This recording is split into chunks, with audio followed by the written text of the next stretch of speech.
Woodfield, Muskoka is a non-profit nature retreat center directly supporting the families of Ronald McDonald House, South Central Ontario.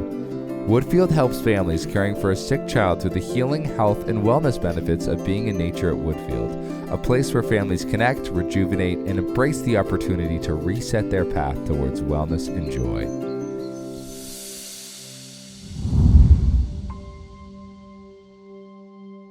He was diagnosed with cancer, and I started to explore various pathways for healing and having greater health and wellness. Moved me to build a campus where we could gather families that are undergoing a similar challenge, have them out here together in nature, and inspire, guide them to playfully explore various pathways to health and wellness, ultimately joy.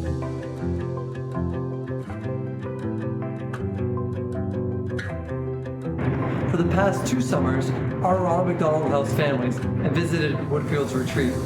And wow, what a beautiful impact it's had.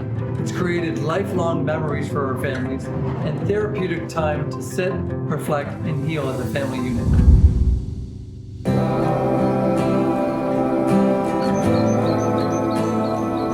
Please consider donating to Woodfield and their partnership with RMHC, South Central Ontario. Families helping families.